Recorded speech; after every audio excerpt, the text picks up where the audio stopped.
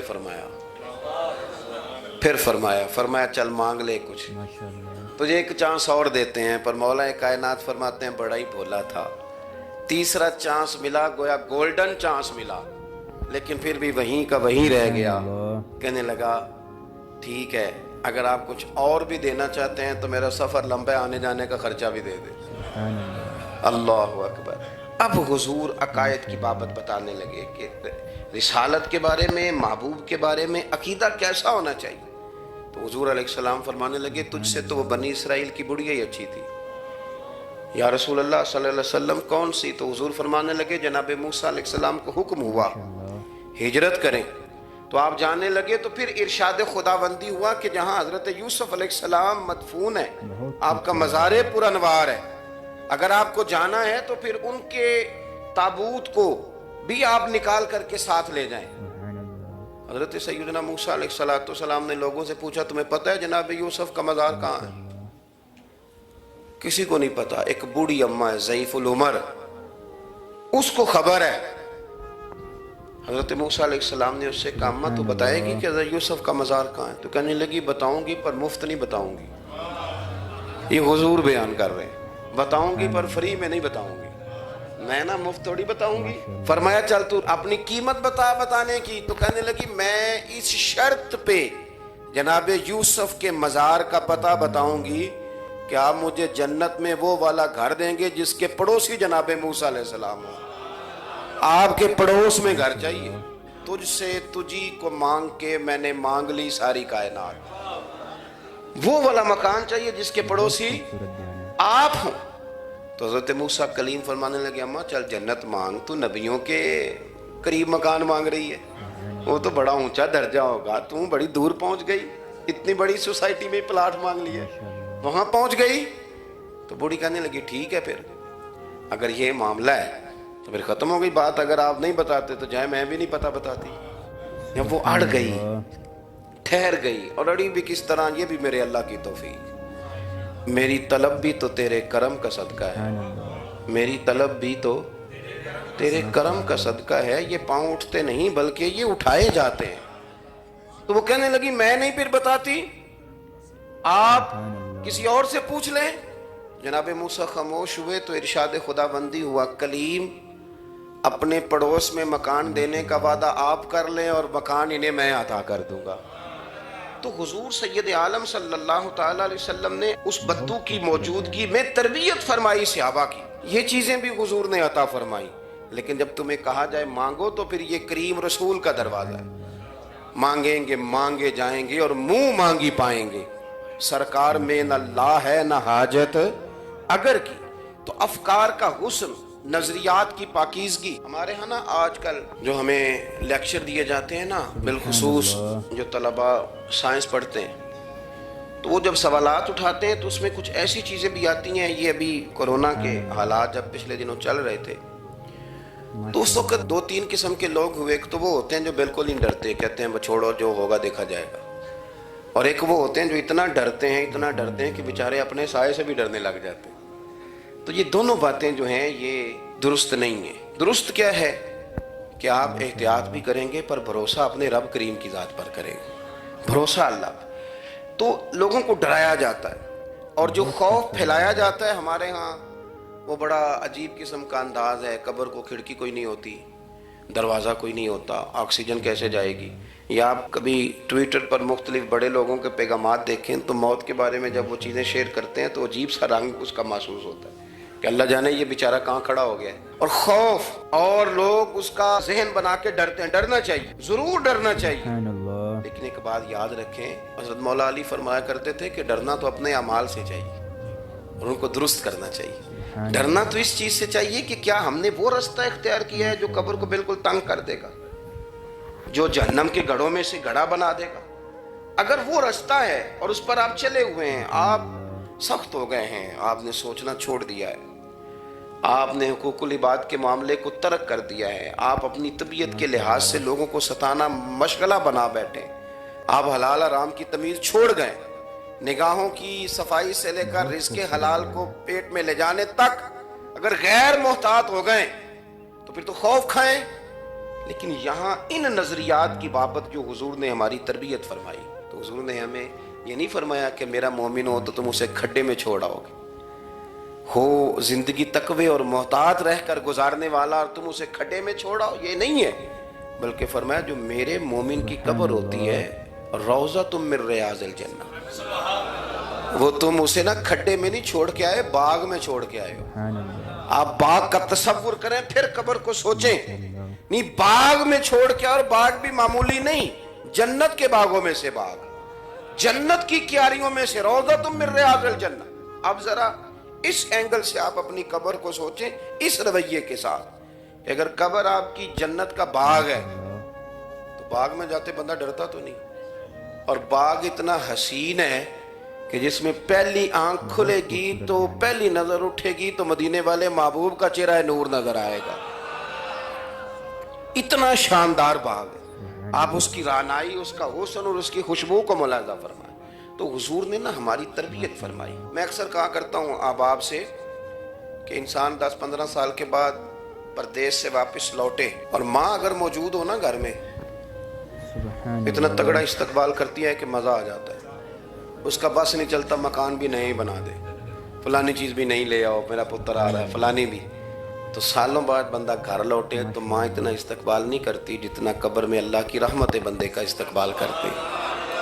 اس لیے جب یہ سوچ بن گئی تھی نا صحابہ کی حصول جنت کی, تو پھر ان کو لگاؤ ہو گیا تھا. پھر دنیا کی زندگی, جاہ و جلال, مال و دولت اتنا زیادہ وقت نہیں رکھتا تھا ان کی نظر میں. پھر وہ سمجھ گئے تھے اس بات کو کہ کن فی الدنیا کاننا کا غریب و عابر سبیل, سمجھ گئے کہ یہ مسافر ہیں ہم یہاں. اور وہ پھر اتنا زیادہ اپنے ذہن پہ چیزوں کو سوار نہیں کرتے تھے, محسوس کرتے تھے کہ اتنی زندگی ان کی ہے, اتنی زندگی ان کی گزر گئی ہے، محسوس کرتے تھے، اور اس پر پھر وہ جو فوکس کرتے تھے وہ آخرت کے لیے کرتے تھے۔ ایک خاتون حضور کی بارگاہ میں حاضر ہوئی، یہ بھی سیاستہ میں آپ کو روایت ملے گی، بہت ساری کتابوں میں ہے لیکن اس کی اصل آپ کو بخاری شریف میں ملے گی۔ ابو ہریرہ رضی اللہ تعالیٰ عنہ فرماتے ہیں کہ خاتون آئی تو اس نے آ کر نا بڑے درد کے ساتھ حضور کی بارگاہ میں استغاثہ پیش کیا، عرض کرنے لگی یا رسول اللہ صلی اللہ علیہ وسلم میں نا مرگی کی مریض ہوں اور بڑی تکلیف میں ہوں۔ یہ جو مرگی کا مرض ہوتا ہے یہ اعصابی بھی ہے، جسمانی بھی ہے، ذہن کو کنٹرول کرتا ہے، اور انسان جسمانی طور پر بھی بالکل اس وقت جب دورہ ہوتا ہے مفلوج ہو جاتا ہے، ذہنی طور پر بھی خوشی غمی آنا جانا دشوار ہو جاتا ہے انسان کے لیے۔ تو وہ خاتون عرض کرتی ہے یا رسول اللہ صلی اللہ علیہ وسلم مجھے مرگی ہے، کریم آپ دعا فرمائیں رب مجھے شفا عطا کر دے۔ حضور دعا فرما دیا کرتے، اللہ تعالیٰ نے میرے محبوب کے وجود کو شفا بنایا، لعاب دہن مولا علی کی آنکھوں پہ لگائیں تو رب کریم فوراً شفا عطا فرمائے۔ لیکن حضور نا تربیت جب کرتے نا، تربیت لوگوں کے بیچ، تو پھر نظریات کو، عقائد کو، افکار کو حضور غسل دیتے، وضو کراتے۔ یہاں بھی سرکار نے صحابہ کے بیچ اس خاتون سے گفتگو فرمائی اور حضور فرمانے لگے اگر تو کہے تو میں دعا کرتا ہوں رب تجھے شفا دے دے گا۔ حضور فرمانے لگے اگر تو کہے میں دعا کرتا ہوں اللہ شفا دے گا، اور فرمایا اگر تو کرے صبر تو میرا وعدہ ہے رب بغیر حساب کتاب جنت عطا کرے گا۔ اب یہ سوچ ہے، یعنی ہمیں جب چانس ملتا ہے دنیا اور آخرت میں چیزوں کو عکس کرنے کا تو آپ نظر دوڑا لیں دائیں بائیں کہ لوگوں نے توجہات کہاں اپنی مرکوز کی ہوئی۔ حضور نے فرمایا اگر تو کہے تو رب کریم ہے وہ شفا دے گا، میں دعا کروں گا، اور اگر تو صبر کرے، مانا کیا کہ اگر تو مرگی کے ساتھ ہی گزارا کرے، اس کے ساتھ ہی وقت بتائے تو پھر رب تجھے جنت دے گا۔ یہ سمجھ لیں بات، اس پر غور کریں۔ وہ جو بیماری کو رحمت کہا گیا تو یہاں اس کا عملی مظاہرہ ہونے جا رہا ہے۔ حضور فرمانے لگے گر تو صبر کرے تو رب جنت دے گا۔ صحابہ کہتے ہیں اس بوڑھی نے 1 منٹ نہیں لگایا سوچنے کے لیے، فوراً عرض کرنے لگی، گویا عرض کرتی ہے حضور تھوڑی سی تو زندگی ہے، میں مرگی کے ساتھ ہی گزارا کر لوں گی، آپ دعا کریں رب مجھے جنت عطا کر دے، ہاں میرے لیے جنت کی دعا کر دیں۔ تو صحابہ فرماتے ہیں حضور نے دعا کر دی، گویا وعدہ ہو گیا جنت کا۔ وہ عرض کرتی ہے یا رسول اللہ صلی اللہ علیہ وسلم جب مرگی ہوتی ہے تو میرے وجود سے کپڑا ہٹ جاتا ہے، ستر کا مسئلہ بنتا ہے، اس کے لیے آپ ضرور اللہ کے حضور عرض کریں۔ تو سرکار نے دعا کر دی۔ صحابہ فرماتے ہیں کہ وہ دیر تک موجود رہیں، دیر تک، حضرت عثمان غنی کے زمانہ مبارکہ تھا وہ بوڑھی موجود رہیں۔ جب بھی انہیں مرگی ہوتی تھی کپڑا اپنی جگہ پہ موجود رہتا تھا، اور جب ہم سے کوئی کسی جنتی کو دیکھنے کا سوال کرتا تھا تو ہم کہتے تھے اس بوڑھی کو دیکھ لو، اسے دنیا میں ہی حضور نے جنت کی بشارت عطا فرمائی۔ تو جو سمجھنے کی بات ہے وہ یہ ہے توحید، رسالت، قبر، حشر، اس کے بارے میں اپنے نظریات کو صاف ستھرا رکھیں۔ وقت تیزی سے بیت رہا ہے، وقت جو اپنی اس کی سپیڈ ہے اس کے ساتھ وہ گزر رہا، قریب ہوتے جا رہے ہیں لوگ قبر کے، آخرت کے۔ کرنے کا کام یہ ہے کہ ہمارے نظریات وہ ہوں جو ہمیں رسول کریم نے عطا فرمائے۔ حضرت فاروق اعظم رضی اللہ تعالیٰ عنہ جیسے دلیر آدمی حضور کے مقدس وجود پر موٹے بان کی چارپائی کے نشان دے کے جب روئے ہیں تو حضور نے وہاں بھی تربیت فرمائی ہے۔ فرمایا عمر کیا تم پسند نہیں کرتے کہ اللہ آخرت کی ساری شانیں ہمیں ہی عطا کرے، اور دنیا میں ہم تھوڑی سی مشکل دیکھ لیں تو ان چیزوں کو ہم نے سمجھنا ہے۔ یہ چیزیں ہمیں جینے میں آسانی پیدا کریں گی، ہمارے لیے مددگار ثابت ہوں گی، ہمارے افکار کو یہ تازہ رکھیں گے۔ پھر بہت زیادہ الجھاؤ، بہت زیادہ پریشان ہونا، بہت زیادہ ڈپریشن کا شکار ہونا، بہت زیادہ ہمارا دنیاوی معاملات کے اندر تفکر کرنا، یہ ہمیں کمزور نہیں کرے گا بلکہ ہم توانا رہیں گے۔ اللہ کے حضور دعا ہے مالک کریم کہی ہوئی باتوں کو قبولیت کا درجہ عطا فرمائے۔ دوران گفتگو جام بھول گئے، اللہ ہمارے ساتھ درگزر والا معاملہ فرمائے۔ آخر دعوانا